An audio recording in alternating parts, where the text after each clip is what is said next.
बालक क्यों हंसा। एक बार फिर पेड़ पर लटके बेताल को राजा विक्रमादित्य उतारते हैं और कंधे पर लादकर आगे बढ़ते हैं। बेताल ने हर बार की तरह राजा विक्रमादित्य को फिर से एक नई कहानी सुनाना प्रारंभ कर दिया।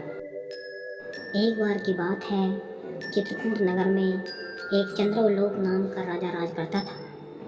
उसे शिकार करने का बहुत शौक था। एक बार वो जंगल में शिकार करने निकला। वहाँ घूमते घूमते वो रास्ता भटक गया। थककर वो एक पेड़ के नीचे आराम करने लगा।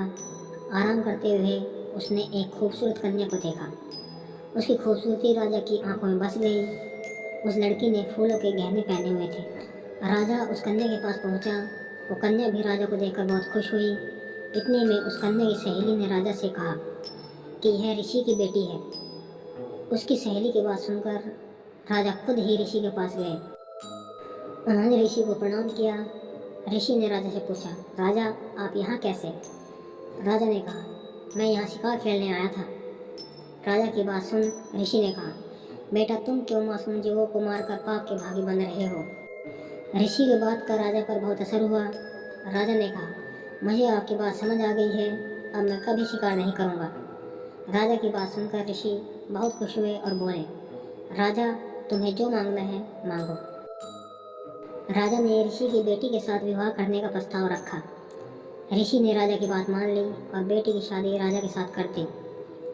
शादी के बाद राजा अपनी पत्नी को लेकर अपने राज्य की तरफ चला। रास्ते में जाते जाते दोनों को एक भयानक राक्षस मिला। उसने राजा की पत्नी को खाने की धमकी दी। राक्षस ने कहा, अगर अपनी रानी को बचाना चाहते हो तो 7 दिन के अंदर एक ऐसे ब्राह्मण के बेटे की बलि दो जो खुद की मर्जी से अपने आप को समर्पित कर दे और उसकी मौत के वक्त उसके माता पिता उसके हाथ पकड़े रहें। राजा बहुत डरा हुआ था और उसी डर से उसने राक्षस की बात मान ली। राजा डरते हुए अपने नगर पहुंचा और अपने दीवान को सारी बात बताई। दीवान ने राजा की पूरी बात सुनते हुए राजा को सांत्वना दी और कहा, आप चिंता मत कीजिए, मैं कुछ उपाय करता हूँ। फिर दीवान ने 7 साल के एक बालक की मूर्ति बनवाई और उसे कीमती गहने और कपड़े पहनाए। उसके बाद दीवान ने उस मूर्ति को गांव-गांव और आसपास के नगरों में घुमवाया।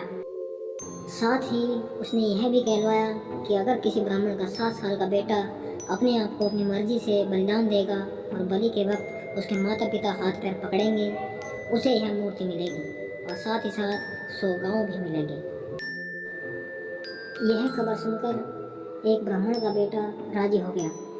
उसने अपने माता पिता से कहा, आपको बेटे कई मिल जाएंगे, मेरे बलिदान से राजा का भला हो जाएगा और आप लोगों की गरीबी भी खत्म हो जाएगी। माता पिता ने काफ़ी मना किया, लेकिन बेटा जिद पर अड़ा रहा और अंत में माता पिता को मनवा लिया। ब्राह्मण माता पिता अपने बेटे को लेकर राजा के पास गए। राजा सभी को लेकर राक्षस के पास गया। राक्षस के कहे अनुसार राजा उस बालक की बलि के लिए तैयार हुआ और बलि के वक्त बालक के माता पिता ने उसके हाथ पकड़े। राजा ने बालक को मारने के लिए जैसे ही तलवार उठाई, बालक जोर से हंस पड़ा। इतने में ही बेताल ने कहानी बीच में ही रोक दी और विक्रमादित्य से सवाल पूछा कि बताओ विक्रमादित्य, ब्राह्मण का लड़का क्यों हंसा। राजा ने जवाब देते हुए कहा, ब्राह्मण का बेटा इसलिए हंसा क्योंकि जब भी कोई आदमी डरता है तो वो सबसे पहले अपने माता पिता को बुलाता है।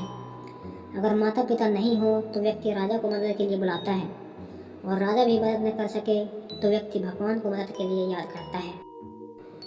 लेकिन यहाँ तो कोई भी ब्राह्मण के बेटे की मदद के लिए नहीं था। माता पिता बालक के हाथ पकड़े हुए थे। राजा हाथ में तलवार लिए खड़ा था और राक्षस उसके सामने उसे खाने के लिए तैयार था।